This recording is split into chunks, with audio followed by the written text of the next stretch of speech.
And a major shakeup coming in how the U.S. conducts foreign policy as President-elect Trump unveils more of his cabinet picks and other administration posts. Sources telling NewsNation Florida Senator Marco Rubio will be named Secretary of State. Former Arkansas Governor Mike Huckabee is nominated for U.S. Ambassador to Israel. And the president-elect's choice for Secretary of Defense is Army veteran and current Fox News host Pete Hegseth.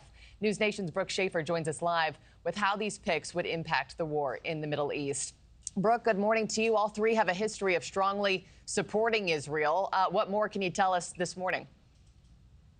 And Markie, we know that some families of the Israeli hostages, they are very much watching to see what this incoming Trump administration does. Some of those families saying at the White House just yesterday that they hope President-elect Trump puts a high priority on bringing their loved ones home. Today, some, including former National Security Council Senior Director Michael Allen, telling NewsNation that America's foreign policy is about to look, quote, very different, especially, he says, when it comes to Israel. He said, expect Prime Minister Netanyahu to have a longer leash and to have an Iran worried about enforced sanctions. That sentiment seemingly reflected in some of Trump's latest foreign policy picks who are ardently pro-Israel. You mentioned a couple of them. Florida Senator Marco Rubio, who sources tell us is Trump's pick to head up the State Department.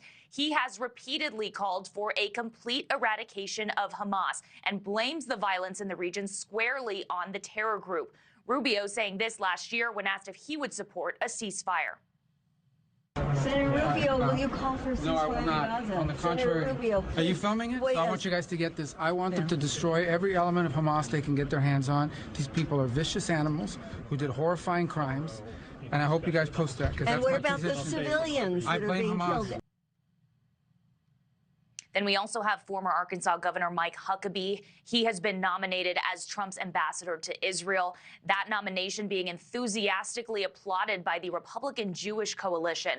Huckabee told NewsNation he opposes the idea of a two-state solution, but he has drawn criticism, particularly during his 2008 presidential campaign, when he said, quote, there is really no such thing as a Palestinian. Here's Huckabee on NewsNation in June. All this pretense about we've got to work with Hamas, we've got to talk to them. Two things ought to happen. Hamas surrenders unconditionally, and all the hostages are released.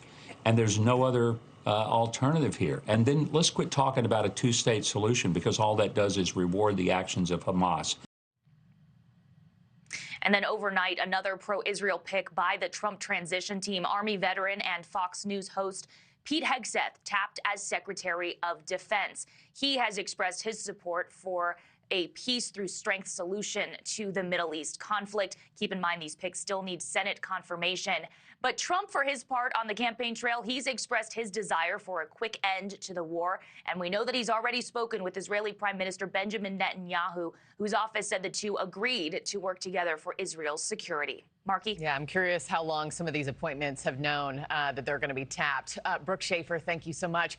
Thanks for watching, everybody. Go to joinnn.com to find NewsNation on your television provider. Also, don't forget to click that red subscribe button below to get more of NewsNation's fact-driven, unbiased coverage.